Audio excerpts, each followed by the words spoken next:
দর্শক মণ্ডলী, ধনধান্যে পুষ্পে ভরা আমাদের এই বসুন্ধরা এই মুহূর্তে আছে বসুন্ধরা আবাসিক এলাকা থেকে নিউজ 24-এর স্টুডিও থেকে আপনাদেরকে সকলকে জানাচ্ছি সাদর সম্ভাষণ।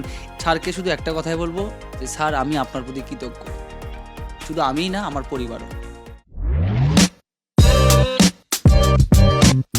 আপনি যদি কখনো সুযোগ পান বা আপনার যদি কোনো কিছু বলার থাকে, আপনার সবথেকে অনুপ্রেরণার জায়গা হানিফ সংকেত স্যারকে বলার, সরাসরি যদি কিছু বলতে চান তাহলে আপনি এখন বলতে পারেন।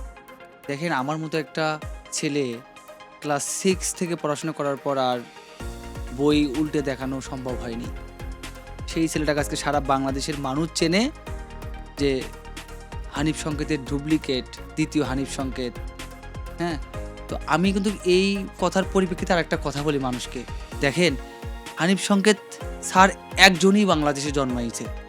ওনার বিকল্প, ওনার ডুপ্লিকেট, নকল হানিফ সংকেত সম্ভব না। উনি একজনেই, উনি একজন কিংবদন্তি মানুষ।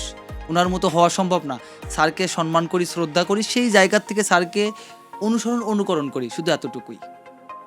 দর্শক মণ্ডলী, ধনধান্যে পুষ্পে ভরা আমাদের এই বসুন্ধরা এই মুহূর্তে আছে বসুন্ধরা আবাসিক এলাকা থেকে নিউজ 24-এর স্টুডিও থেকে আপনাদেরকে সকলকে জানাচ্ছি সাদর সম্ভাষণ। এই মুহূর্তে কে কোথা থেকে দেখছেন আজকের এই ভিডিও, ভালোবাসা যদি হয় মিশে ভরসা, তাই নিয়ে থাকা হবে শুধু নিরাশা। কেউ নিরাশ হবেন না। আমি রঞ্জু এবং ভাই আমি জুবাইর নাম অনন্ত। জুবাইর এবং আমার মধ্যে যা ঘটবে সব কিছু জানাবো আপনাদের মাঝে। যে আপনার পছন্দের নায়ক কে? আমি আরফান নিশুর অনেক নাটক দেখতাম।